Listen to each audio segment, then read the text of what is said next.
আপনাকে thank you. আপনি আমাকে নিয়ে, আমি জানি আপনি কালকে থেকে অনেক দুশ্চিন্তায় ছিলেন। মাননীয় প্রধানমন্ত্রী, আমি অতীতে যে শক্তিশালী ছিলাম তার চেয়ে 1000 গুণ বেশি আমরা শক্তিশালী হয়েছি। আপনাকে আমরা বাংলাদেশে ফিরিয়ে নিয়ে নেওয়ার আগ পর্যন্ত এবং বাংলাদেশ আওয়ামী লীগের 4.5 কোটি নেতা কর্মীদেরকে স্বাভাবিক এবং সুস্থ জীবনযাপন যতদিন পর্যন্ত না করাতে পারি ততদিন পর্যন্ত আপনার কর্মীরা আমরা এখানে সবাই একসাথে জেলে যাওয়ার জন্য রাজি। মাননীয় প্রধানমন্ত্রী,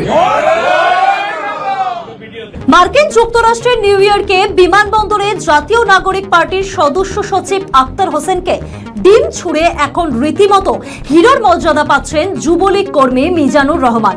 উল্লেখযোগ্য বিষয় হলো, আক্তারকে হেনস্থার পর মিজানুরের বিরুদ্ধে ছুরিকাঘাতের অভিযোগ এনে মামলা দায়ের করেছিলেন মার্কিন মুলুকের এক ছাত্রদল নেতা।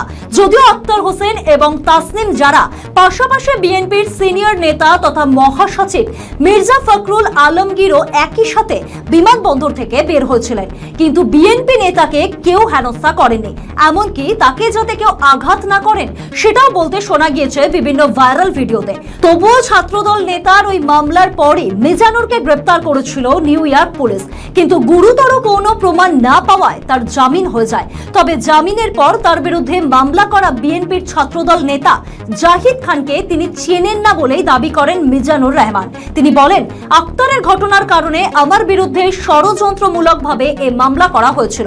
আওয়ামী লীগ নেত্রী শেখ হাসিনার সঙ্গে ফোনেও ভিডিও করে কথা বলার পর আবেগতাড়িত মিজানুর পরে বলেন, যারা কাজকর্ম ফেলে দীর্ঘ সময় কারাগারের বাইরে অপেক্ষা করছিলেন তাদের প্রত্যেককেই আমার প্রণাম।